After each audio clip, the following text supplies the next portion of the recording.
Fighter jet ng Philippine Air Force na may sakay na 2 piloto nawawala habang nasa isang tactical night operation nitong Martes ng madaling araw. Balitang umaabante mula kay Edwin Balasa.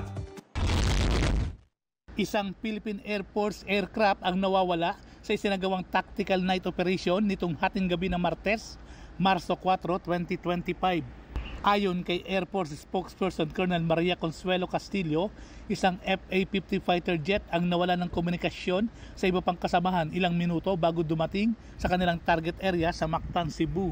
Sinubukan pang mag-re-establish ng contact ang iba pang kasamahan sa nawawalang aircraft, subalit bigo ang mga ito.